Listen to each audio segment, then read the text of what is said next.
PM Shri Matiabag M E স্কুলত উলহ মালহেৰে শিক্ষক দিৱস উদযাপন কৰা হয়। গৌৰীপুৰ খণ্ড প্ৰাথমিক শিক্ষা বিষয়াৰ কাৰ্যালয়ৰ মাটিয়াবাগ এম ই স্কুলত ছাত্ৰ ছাত্ৰীৰ মাজত উৎসাহৰ ঢল। আজি ৫ ছেপ্টেম্বৰ আজিৰ দিনটোতে জন্মগ্ৰহণ কৰিছিল দেশৰ শিক্ষাবিদ দাৰ্শনিক তথা ভাৰতৰ দ্বিতীয়গৰাকী ৰাষ্ট্ৰপতি ডক্টৰ সৰ্বপল্লী ৰাধাকৃষ্ণনে। নেতাগৰাকীৰ জন্মদিনটোতে সমগ্ৰ দেশত শিক্ষক দিৱস হিচাপে পালন কৰা হয়। এই উপলক্ষে আজি গৌৰীপুৰৰ Matiabag PM Shri M E স্কুলত দিনজোৰা কাৰ্যসূচীৰে শিক্ষক দিৱস উদযাপন কৰা হয়। কাৰ্যসূচী মতে কুইজ প্ৰতিযোগিতা, আকস্মিক বক্তৃতা আৰু নৃত্য প্ৰতিযোগিতাৰ আয়োজন কৰা হয় আৰু ইয়াৰ পাছতে ছাত্ৰ ছাত্ৰীসকলে শিক্ষাগুৰুসকলক কলম, ফুলাম, গামোচা আদিৰে সম্বৰ্ধনা জ্ঞাপন কৰি আশীৰ্বাদ লয়। বিদ্যালয়খনৰ প্ৰধান শিক্ষক মনোৱাৰ হুছেইন চৰকাৰে কেক কাটি আনুষ্ঠানিকভাৱে ডক্টৰ সৰ্বপল্লী ৰাধাকৃষ্ণনৰ জন্মদিন পালন কৰে। প্ৰধান শিক্ষকৰ মন্তব্য আছে সেয়া আপোনালোকক শুনাই লৈছো। News desk report, Arunodoy Assam. কষ্ট পাই আছা, ভোক লাগিছে, ভাতো খাম, হয়নে নহয়? তো মই তোমালোকক ঘুমাই নলওঁ, মই 1 মিনিট তোমালোকক কিবা এটা কম। প্রথম কথা হল ৫ ছেপ্টেম্বর ডক্টর সর্বপল্লী রাধাকৃষ্ণর জন্মদিন। এই দিনটাতে কি করা হয়? সমগ্র পালন করা হয়, হ্যাঁ নাই? কে কে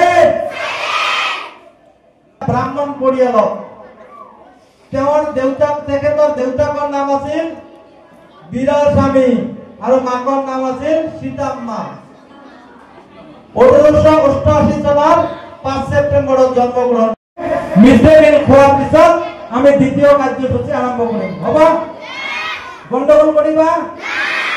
বাহিৰত গৈ দৌৰাদৌৰি কৰিবা? ছাৰসকলক ধুনীয়াকৈ আদৰি আনিবা? কোনে কোনে আদৰি নানিয়া? Thank you, thank you. যি হওক, আমাৰ ক্লাছ 8ৰ ছাত্ৰ ছাত্ৰীসকল তোমালোকে কেকটো লৈ আহা। আমি এতিয়া আদৰি ল'ম। যেনেকৈ শিকাই দিয়া হৈছে তোমালোকে নাচি নাচি লৈ আহিবা। এইটো জানানে? কোনে কোনে জানে হাত দাঙি দিয়া। আজি কেনে লাগিছে তোমালোকক? কেনেকৈ লাগিছে? ভাল লাগিছে নে? Thank you. মই ভাষণ নিদিওঁ আজি, তোমালোকক মই খালি 1 মিনিটৰ কাৰণে কেইটামান কথা কম। বুজি পাইছা? আজি কি? শিক্ষক দিৱস। আজি হয় না? কেই তাৰিখ? 5 তাৰিখ। 5 কেই কোন মাহ? সমগ্ৰ ভাৰতবৰ্ষত শিক্ষক দিৱস পালন কৰা হৈ আছে। এই তদ্ৰূপ আমাৰ মাটিয়াবাগ PM শ্ৰী বিদ্যালয়খনত আজি দিনজোৰা কাৰ্যসূচীৰে আমাৰ ছাত্ৰ ছাত্ৰীসকলে বিভিন্ন কাৰ্যসূচী ৰূপায়ণ কৰিলে। শিক্ষকসকলক সম্বৰ্ধনা দিলে।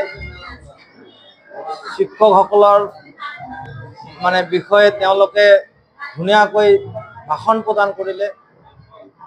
আজি সৰ্বপল্লী ৰাধাকৃষ্ণৰ এই দিনটোত, জন্মদিনটোত শিক্ষক দিৱস হিচাপে পালন কৰিবলৈ গৈ তেখেতসকলে আজি শিক্ষকসকলক নামত আজি কেক কাটি তেখেতসকলে আমাৰ মৰমৰ ছাত্ৰ ছাত্ৰীসকলে যি নিদৰ্শন দাঙি ধৰিলে, তাক আমি এই পবিত্ৰ শিক্ষক দিৱসৰ দিনাই আমি ছাত্ৰ ছাত্ৰীসকলক, অকল আমাৰ বিদ্যালয়ৰে নহয় সমগ্ৰ বিদ্যালয়ৰ ছাত্ৰ ছাত্ৰীসকলক মই প্ৰধান শিক্ষক হিচাপে ধন্যবাদ জ্ঞাপন কৰিছোঁ।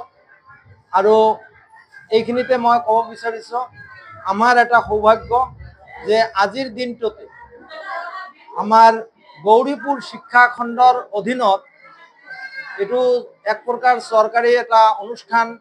ইয়াত 15 গৰাকী শিক্ষকক আজি আনুষ্ঠানিকভাৱে সম্বৰ্ধনা জনোৱা হ'ব।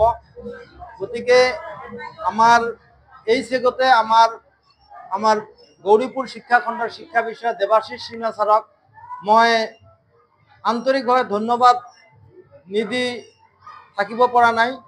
কাৰণ তেখেতে আজি এনেকুৱা এটা অনুষ্ঠান আমাৰ বিদ্যালয়ত পাতিবলৈ লৈছে, তাৰ কাৰণে আমি ধন্য মানিছোঁ যে আজি প্ৰায় 100-150 গৰাকী শিক্ষকে আমাৰ বিদ্যালয়ত আজি ভোট খাব।